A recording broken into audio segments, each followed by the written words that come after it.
staying connected.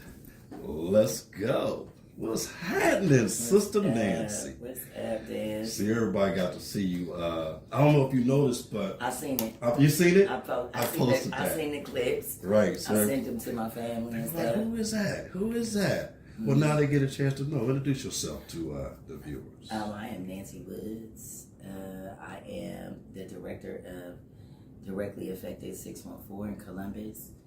I'm a mother. I'm a wife. I'm a woman of God. I'm a servant in the community. And I'm just out here doing what needs to be done, what others aren't doing. Right. How long you been clean for how long? 17 years as of Saturday. 17 years. That's what I'm talking years about. in a couple days now. That's what I'm talking about. Yes. Let's try to stay away from what the actual substance is called. We know the street term, but hard, soft, you know. Mm-hmm. What was your choice? Hard. Money was my first one. I was here my first. That happened. But money was my first one. You start hustling. Mm-hmm. Okay. And that's what I want. The hustlers. So let's get back. Let's rewind then, and tell me when you first got off the porch in that hustle game, and how did it lead you up to picking it up. I could just remember watching my brothers back in the days. You know, my brother used to sell soft, hard, and green. Mm-hmm. You know, and I used to pour his stuff down the toilet. Did he really? Yeah, you used to get rid of your brother's shit. I used to steal all his ones and leave the rest of it there, because the ones, you know, as a kid, hey, give you a one. So I used to take the stack of ones. Right. It was bigger than the rest of the stack. And it normally is too. You know what I'm saying? The one, hey, I used to take the one. So that got you going as a young. How old was you? I was about 5 or 6 because my dad died. So, okay. You know, my brothers was there, but they weren't role models. So you had how many brothers? I have 2 families. So okay. My mother sold me at birth to my biological. She sold you? Yes, she sold me. Okay. So my mom was a heroin addict. So she sold me to my biological father and his wife. Wow, and they raised you?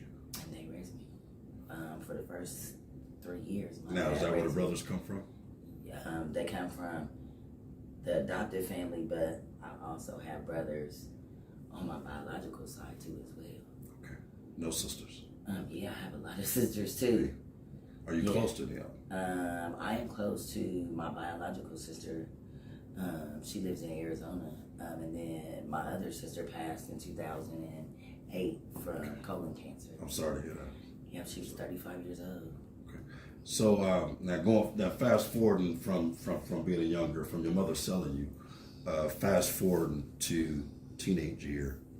That's when you really start seeing and understanding stuff, right? I mean, you know, I like the hustlers. Absolutely. You know, I mean, they caught my eye. You know, the flashy cars, the gold, the diamonds, the furs, all of those things. You know, I could even remember watching what is that? SVU. It wasn't SVU back then. What was it? On TV. Kind of like and the prostitutes used to be on there, and I used to. I know what you're talking about. What's the name of it again? It's SVU now. It's got iced tea on it. Yeah, I know what you're talking about. Okay, well, back in the days, they used to have the regular one before SVU came in. I can remember watching the prostitutes on TV. Like, oh, she's so pretty, and I like her fur coat. And, you know, that was not knowing that my biological mom was a prostitute. Right. And a jewel thief and a fur thief. When did you find that out? I found that out just me and my biological family. You know, that I come from a line of witch doctors, wizards, hustlers, and pimps. So you picked most of that knowledge up, family root. I didn't know your that. Teenage years, right? I didn't know my mom until I was 14 years old. Okay. So 14 is really when the light came on for a lot of this shit. No, because I was out there earlier. Oh, wow. Yeah, I was out there earlier. Was you active? Sexually active? Yeah, I was sexually active. My the first guy I had sex with is very famous now. Okay. But I never thought to turn on him. Yeah. I kept that because I really loved him. I met him when I was in New York visiting my sister. You know, summer in New York. Back to Life is open on. That door up for you. All the reggae music, everything, and he was the first man that touched me. Wow. Not. How old was you? Not forcibly. I Got was you. 12 and a half. That right there was big that you just said. He was the first man that touched you, not forcefully. Yeah. Yeah. You were being forced up until what age? I was molested by my dad's best friend after my dad died, and his wife actually killed him. He told me if I told anybody that he was going to kill me. Okay. And he had 3 daughters. Okay. I'm sorry that you went through that. And his wife was a CEO at Marysville. She ended up in prison in Marysville. So what type of damage? That damage right there. What did that do for you and your engine, man? How did that make you hard? Did it make you? Because you got a great heart, man. You know your spirits is good. What did that do to you and your mental? It just made me confused because here I am living with this woman who's a school teacher who is running Southfield. Do you understand what I'm saying? Running Southfield, first basketball team for the young men in Clairfield Elementary. Big respect. You know what I'm saying? And here I come. I brought hell to the table. Really? Yeah, I did. Like what? Like just turn up, fight. Fighting everybody. You know, all the girls used to want to fight me because my hair was past my butt. That was enough to fight for back then. I mean, yeah, you know, they were jealous of me. You know, I had a nice figure. I was bright white, light. I got these eyes, you know, and it caused a lot. What color your eyes? They changed. Let me see. They're hazel. Probably Hazel. right now are blue. Ah, they hazel now. Yeah. So, I can see know, and like, you know, the guys was all over me, and you know, the girls was mad. Because at some point, they man was definitely going to look when I came by. Mm-hmm. You know, and I was just, I mean, I just... So that you... I was just myself, you know graduate? what I'm saying? No, I didn't. I got pregnant. My mom made me have an abortion, and I didn't go back to school because I had friends that had babies. And how could I go back to my friends and be like... It was embarrassing, wasn't it? Yeah. See, back then, most people don't understand, it was embarrassing for girls to show up in school pregnant, which some did, you know, to even know that they were screwing. Yeah. You know what I mean? Because you was considered for real. Uh-huh. Yeah, really. And today it's recreation. Oh, yeah. They're doing it's it right. different. Oh, my God, it's different now. You hear the women say, I'm finna go. Mm-hmm. Finna go give me some. I'm about to go get me some. And, I mean, you know, I've always felt like, you know, it was a sexist thing. Mm-hmm. Where a man could do whatever he wanted to and nobody would judge him, but we were being judged. But look at everything that we come from, you know what I'm saying? Watching our men getting pumped in the butt in slavery days. You know, they would bring the whole family out and degrade the hell out of our men. You know what I mean? You know what I'm saying? It's so much out here going on right now. And you know, people don't really understand our history. Even the recent history, because a lot of stuff is full circle now, it is. And we battle through these things. Just like even with just with weed, you know what I'm saying? Look how many brothers and friends we lost to that in prison. Yeah, absolutely. You know what I mean? Now it's killing people, all kind of. Well, because the things that they're putting in, they're putting angel dust. You know what I'm saying? They're putting in angel dust. You know, they're putting in fentanyl. Now, see, what people don't know is you have to have a direct fire. Let's try not to say. We'll say fat. Oh, okay. Yeah. No, you good though. But what people don't know is that, you know, you have to have a direct fire in order to activate that drug. That's right. But there are still some consequences and repercussions as and an effect of it being laced now. But ain't it amazing how these things are so free, willy-nilly in conversation nowadays, just like even with the sex thing. You know, back then everything was such a secret. Now everything is so open. Yeah. It's okay to go date your same sex and, you know, all these other things is full circle. But we went through the battle. We did. To get through to this and didn't have the resources that they have. No, I remember a lady from welfare coming to our house when I was little. After my dad dying, and that lady telling my mom, well, if there's a man in this house, he's going to have to get out. Your daughter?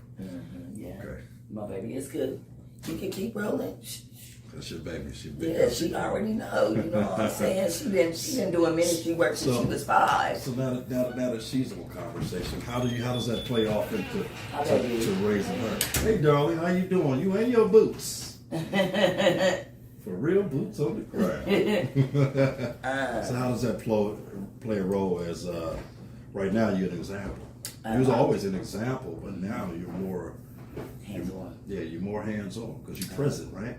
I'm definitely present. Yeah. I've always been present in her life, and I've always tried to be present in my other children's life to provide for them. You know, but when those other people didn't feel like I deserved to see my kids, they would play games with me, play tug of war with me, and I just, you know. But now that she knows the truth, I tell her. How much? I share How with her. much? Let me ask you something. How much? Okay, your addiction. Did it send you to sex work? Or after? No, I was in sex work way before then. Okay, take me there for a second. Okay, so at the age of 15, I was a dominatrix. Okay. That was big money. Okay. Tens of thousands Put of on dollars. shows for people. Escort. Absolutely. I did 2 girl shows because, you know, I was messing with women because I had been molested as a child. Both You know, ways. by that person. And it turned me to women. I was scared of men. The only men that I would trust was the men that were in my house, that was in my family, because I knew if anything went down, they would protect me first. Right. So, you know, just growing up like that, keeping that a secret too, you know what I'm saying? So that was a secret for a while. I mean, it was a secret for a long time. Okay. It was a secret for a long time because I knew it was a blasphemy. Yeah, but you wanted a man though. You wanted that selfie. You wanted that look, that feel, right? No, because for real, I fell in love with the first man that I said that I had sex with. Okay. Not forcefully, because I got to spend time with him, but I was also looking for my dad. Mm-hmm. Losing my dad at 3 years old, me and my dad was best friends. Yeah. You know, and I lost him to alcohol. So cirrhosis of the liver, you know, took my dad out. And I could just remember being covered in blood and seeing him being put on that gurney. And the next time I seen him, he was in a casket, and I didn't understand. So did you find yourself growing up falling victim to good conversations with men? Sometimes I have. Because of But that? I had to learn how to spit that game like they learned how to spit that game. Because you was So a baby, Dad. You was 3 years old, Dad. Y'all talk, but not like you could talk to him. No, And like understand. I missed that. Yeah. I missed all that. Like I didn't get that. You know what I'm So saying? you found that through relationships, but that's a battle in itself. I mean, but you know, I needed that guidance and direction though from my dad because he was the one that was going to show me how a man was supposed to treat me and what I wasn't supposed to take and what was okay and what wasn't okay. But I didn't get that. I had to learn from the streets. Yeah. I had to learn by bumping my head and, you know, sometimes to the white meat. Yeah, I You get know, because that. I got caught in stolen cars with dudes. You know, I was out there fighting dudes. You been in prison? Yes, I have been in prison, but it was for drugs. I caught my first case at 18. How long you do? Well, I didn't do no time because my boyfriend at that time paid the lawyer. Got it taken care of. And then 2 days later, he got killed. Oh, wow. What are you talking about? And my first case was a federal Sorry to hear case. that. Yeah, It was a felony? it was a federal case. Federal case. Yes, sir. Okay. What's happening, young brother? Good to see you, man. Yeah. It was a federal case. And you walked away from that. That's amazing. I mean, yeah, he paid the lawyer, and then 2 days later he ended up dead. You've always lived here in Ohio? No, I lived 3 blocks away. So my dad was in the Air Force, and so this was the neighborhood for the black GIs. So their house 3 blocks away was the first house that broke ground on that street. So I grew up 3 blocks away from here. This is my aunt and my uncle's house. But this is your stopping ground. Yes, sir, but this is my aunt and my uncle's house. I rented it for my cousin because both of them are deceased. But as a kid, this was it. in your area. This was it. And it's Like, funny. I grew up in a middle-class black neighborhood where black people had money, could go buy what they want to. It's so much old money in this neighborhood. You know, I grew up right down the street. See, and that's funny because guess what? Now people are starting to re-gentrify our community as to where we weren't allowed in their community or on the base. They built us our own community. I grew up right here on Jonathan with the Cobble. Yep, see? Oh, no. Yeah. I know a lot of people will talk. We probably do. We'll talk in regard to that. But let's talk about embarrassment.